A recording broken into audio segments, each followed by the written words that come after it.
合劑。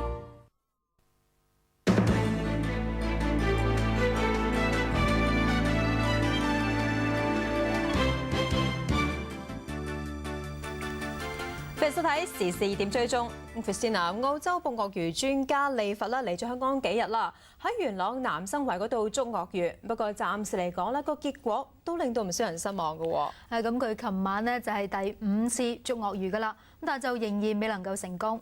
咁今晚呢，佢就會用新設計嘅捕獸籠幫手，第6次捉鱷魚。咁唔知成唔成功呢？咁不過咧，大家就想知道利弗今次嚟香港咧，會唔會失敗而回呢？唔知佢自己又點睇呢？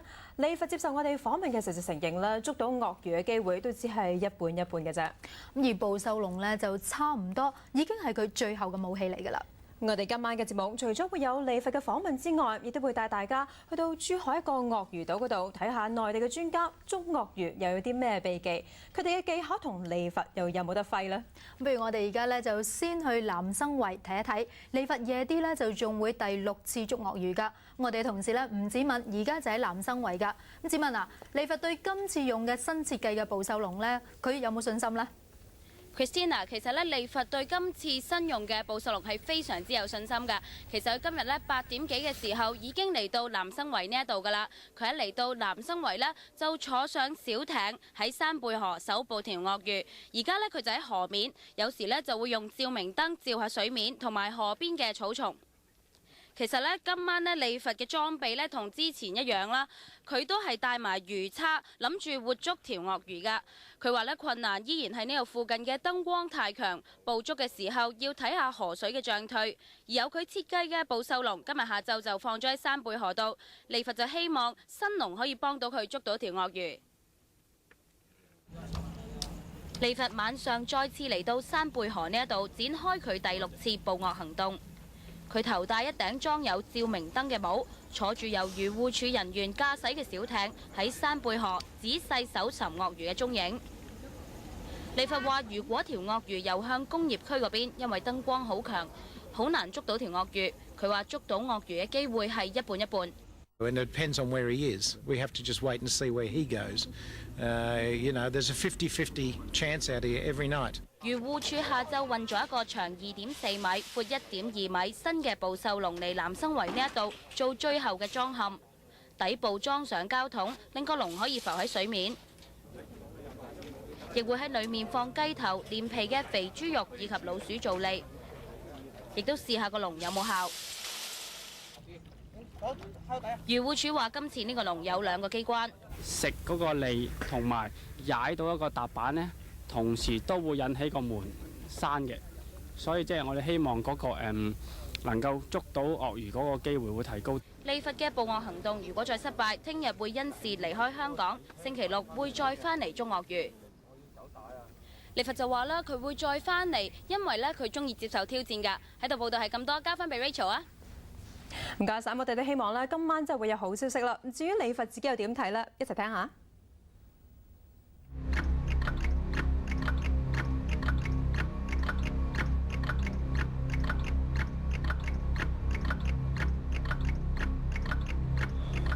一條4尺長嘅小鱷魚，點解捉咗幾日都仲未曾捉到啦？今晚我哋請嚟專程由澳洲嚟到香港，同條鱷魚鬥智鬥力咗幾日幾夜嘅澳洲鱷魚專家利弗同我哋傾下偈㗎。Good evening, Mr. Lever. Good evening, Rachel. Well, everyone in Hong Kong had great hopes on you. Are you satisfied with your overall performance so far? My performance with the crocodile, I'm not satisfied with it, of course. Every evening I go out and look for the crocodile, and I have great expectations myself that I'm going to catch it. But there's 2 parts to this. There's the hunter and the hunted, and both of them have got equal chances, and so far the crocodile's winning. Now, I remember you said that there was a time where you almost caught the croc, but then the boat was making some waves and then alerted the croc. Wouldn't that be better if you could actually leap into the water and maybe walk your way to the croc? The problem is, even if I walked to this crocodile, we still have the same problem. He was back 2 meters inside the grass, and the boat touched the grass on the outside. This grass all floats, and the boat touched the grass, and so the vibrations went through that grass, shifted it, and it scared him away. We just couldn't get quite close enough to get the harpoon into it. You know, some people in Hong Kong, they were saying that the expert might be just way too disgusted by the heavily polluted water, that he just wouldn't dare leaping into the water to catch the croc. Was that the case? Well, I must admit I did go out there at low tide. You see, you can't just walk through at night time and still have a light on the crocodile and still have a harpoon. It's not that easy. When you're harpooning, it's sometimes easier to do it from a boat. With hand catching, that's different. If there was clear water and I could see the crocodile on the bottom and I could put the light underwater and see where he is, I could walk up to him and pick him up. But that's not the case there because there's no light penetration in the water. The water is still too murky. Now there comes the question, why didn't you catch it in the daylight? Well, I give the example to people. If they're in Africa and they see a cheetah out on the plains in Africa and someone said, well, go and catch it, you wouldn't even do it because you know the cheetah can run faster than you. Well, I don't do that in the daytime with a crocodile because I know all he has to do is sink underwater and I've got no idea where he is. He could be 100 metres up that way, he could be 50 metres down that way, he could be hiding under the mud, he could be under a piece of grass, and you wouldn't be able to find him. But we have seen video clippings of you catching crocs in the bright sunlight. Why did you not do the same in Hong Kong? Yeah, well, catching crocs on a farm during the daytime is another matter because they're confined. You know, in an area the size of this little area here, you might have 100 crocodiles. And you know when you get in the water, you're going to find them. So you just feel around with your hands and pick them up. I mean, that's not a great difficulty. We can do that. But trying to find a crocodile in a muddy stream and out there is just about impossible. Well, it seems that you have had a hard time even locating the croc in the dark. But it's interesting how just every time you're not there or once you're gone, the croc will show up for his daily sunbathing session. Do you think if the croc has in fact recognized you as the evil hunter? No, I'm sure it doesn't. What happens is the crocodile's natural behaviour, because they're cold-blooded animals, he must bask in the sun every day to get warm enough. They like being at 30 degrees. And your temperature during the daytime now is what, 22 maybe? Okay, so he lies in the sun and warms up. And if he can't lift his body temperature over 24 degrees, he cannot digest food, and so he doesn't eat. And if he doesn't eat, he doesn't grow. So crocodiles are always trying to get to 30 degrees, okay? So he's going to come up during the daytime, every day, and bask somewhere, because he has to. But the latest weapon that you used is the cage, but that's sort of similar to what the local hunters were using before you came. Obviously, they failed. What's the difference between the two? A good wide mouth for a start, so that when the trap's floating at the crocodile, and we can put wings on the outside, so the crocodile is actually directed in there. That's one thing. So you're giving your chances, a lot better chance of getting the crocodile in the trap. The next thing is a selection of baits in each trap. We don't just put one bait, we put 3 or 4. Put a bit of chicken, a bit of pork, a bit of fish, you know, a bit of horse, it doesn't matter, anything, a bit of dog, just put anything in there that he might want to go and take. How do you rate your chances at this point? I rate my chances 50-50, given that I've only got 3 days.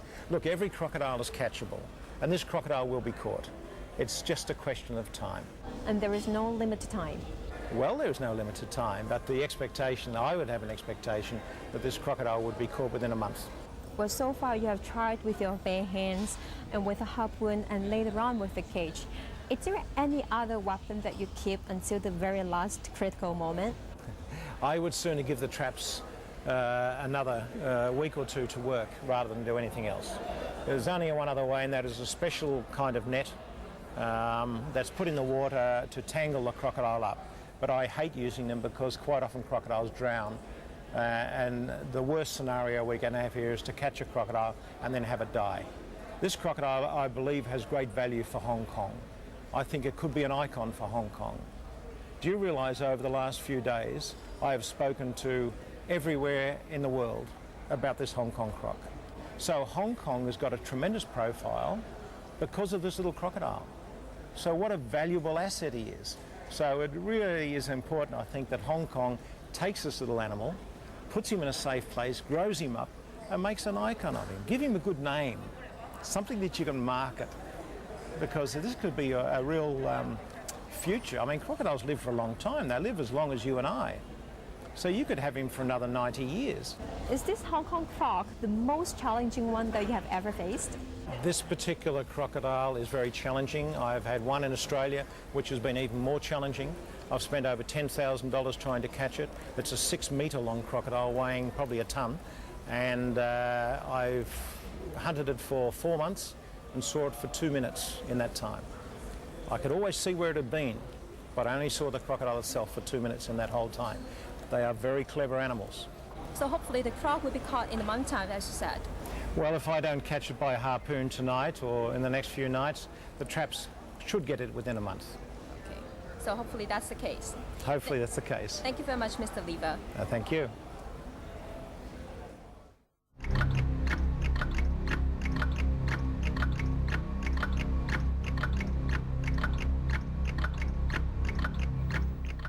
咁轉頭翻嚟咧，仲會同大家睇睇珠海一個鱷魚島㗎。轉頭見。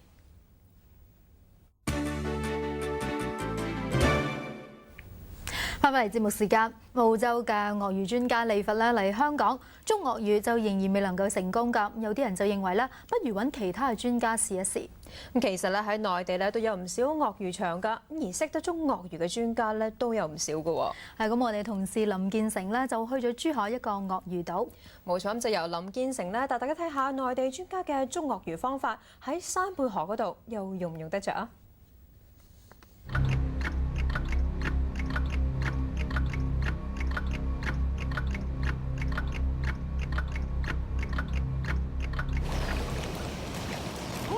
捕捉鱷魚最近成為咗熱門話題，咁到底捉鱷魚嘅竅門喺邊度呢？我哋採訪珠海鱷魚場嘅負責人，了解一下鱷魚嘅習性同捕捉嘅方法。據負責人話，捕鱷一般用嘅工具好簡單，咁有時甚至只係用雙手。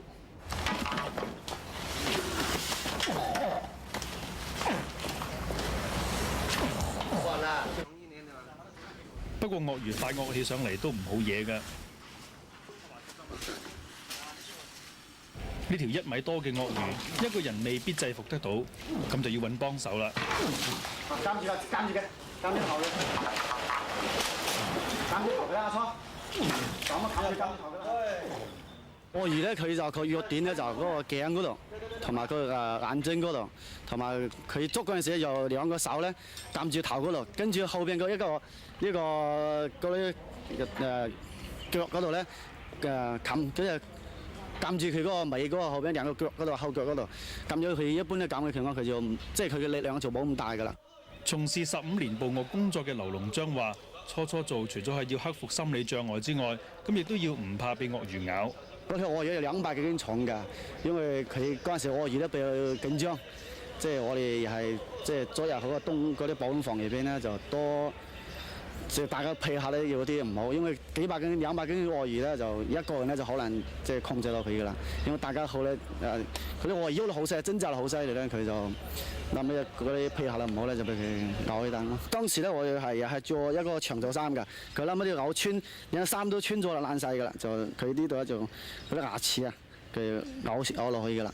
捕鱷專家而家再示範用最簡單嘅工具捕捉呢一條重超過400公斤、長2米幾嘅大鱷。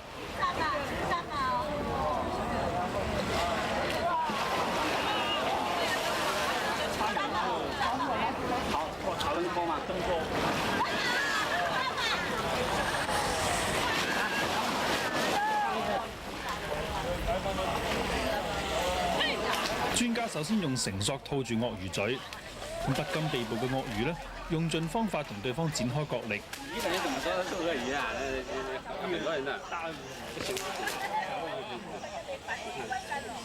鱷魚翻動身體係想加大啲力度掙脫捆綁。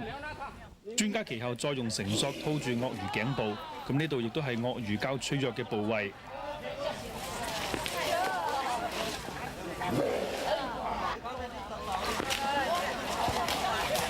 而家香港我根本係咁啊，無從入手。如果佢埋到佢身嘅話咧，可能都好易嘅，因為嗰條鱷魚仔嚟啫嘛。佢而家佢埋唔到佢身嘅，咁又唔敢傷害佢喎，係嘛？咁咪變咗無從入手咯。可能佢運氣冇咁好啦，咁希望佢好運氣捉到啦，如果捉唔到，可能喺內地揾人過去捉唔定啦。黃峰從事捕鱷工作10幾年，咁最近喺電視上亦都留意到澳洲捕鱷專家到香港捕鱷嘅新聞，到底佢有乜嘢嘅評價呢？澳大利亞的專家是應該說在這個捕捉方面是比較專業的啊，就是說他的技術啊，包括他的這個行為方面都是比較正確的，但是他就是忽略了一點，香港這個地方的鱷魚跟澳大利亞有區別，就是說在現在這個天氣捉鱷魚的話呢，鱷魚是比較難捉一點的。黃峰話願意到香港免費捕捉鱷魚，而且好有信心喺短時間內完成任務。我們都有辦法把它給抓上來，而且不是1次3次，而且規格不同，有的是200多斤，還有這麼長的，還有像我香港這麼大的都有，都有這樣的一個經驗。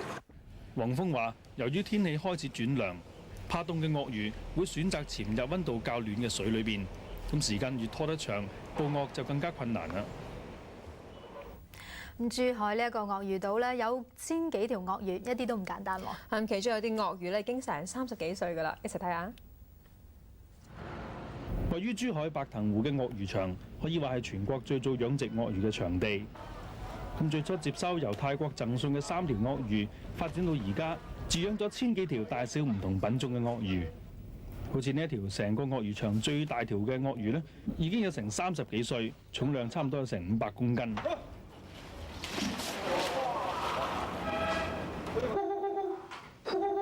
細小嘅溫室養殖咗幾百條細小嘅幼鱷，品種包括產自國內長江下游嘅揚子鱷。我們中國唯一的產品就是揚子鱷。特徵在哪裡？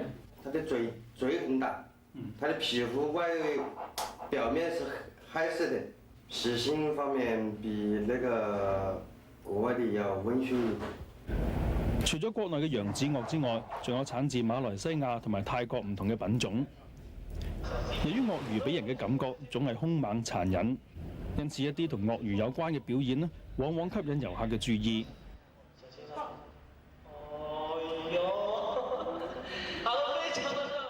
同時，鱷魚喺食療價值以及皮革製品喺商業上有一定嘅市場。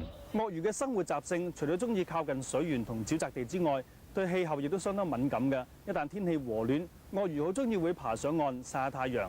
因為我們養10幾年了，就是在目前一個發展缺少一種這種大的投入啊，就是說從規模化去發展的話呢，還需要引進一些資金進行這個大規模的去開發它。黃峰期望鱷魚場可以喺2-3年內達到飼養2-3萬條嘅規模，並且可以開拓例如旅遊、食療食品同埋皮革製品等相關產業。睇嚟珠海鱷魚島嗰度啲鱷魚專家咧捉鱷魚都真係一番身手㗎。如果利發喺香港捕鱷魚真係失敗咗嘅話咧，都可以考慮請佢哋咧嚟試下㗎喎。係啊，咁不過咧睇翻利發過江嚟香港，雖然顯唔出身手，被呢一條細鱷搞到自己都認係有啲心灰㗎。但係佢喺老家昆士蘭呢，就始終都係捉大鱷嘅高手。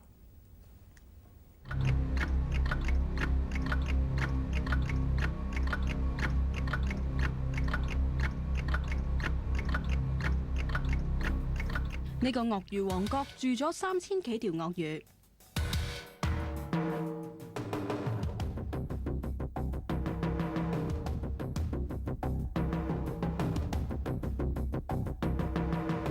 利發喺20年前開始經營呢一個鱷魚場，對外售賣鱷魚肉同埋鱷魚皮。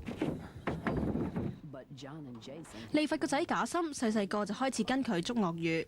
鱷魚場入面3000幾條鱷魚，有90條都係佢哋自己捉翻嚟㗎。呢一日佢哋又出動啦，佢哋選擇用捕獸籠嚟到捉鱷魚。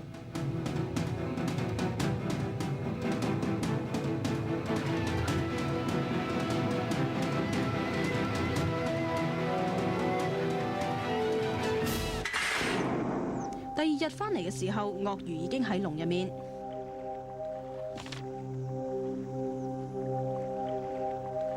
簡單嘅捕鱷行動都花咗佢哋4日時間，辛苦得嚟嘅獵物當然會運返鱷魚場繼續飼養。除咗自己捉鱷魚，呢一日利發仲教新嚟嘅工人徒手捉鱷魚。不過睇嚟同條鱷魚鬥力有啲困難。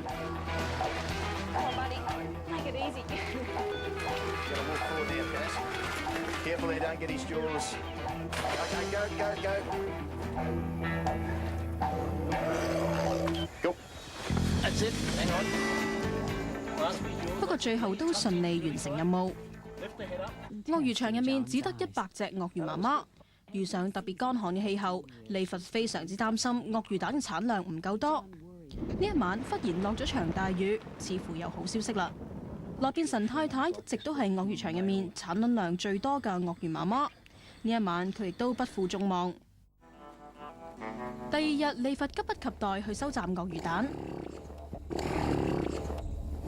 經過一晚嘅產卵，羅便臣太太好攰，冇力保衞自己嘅鱷魚蛋。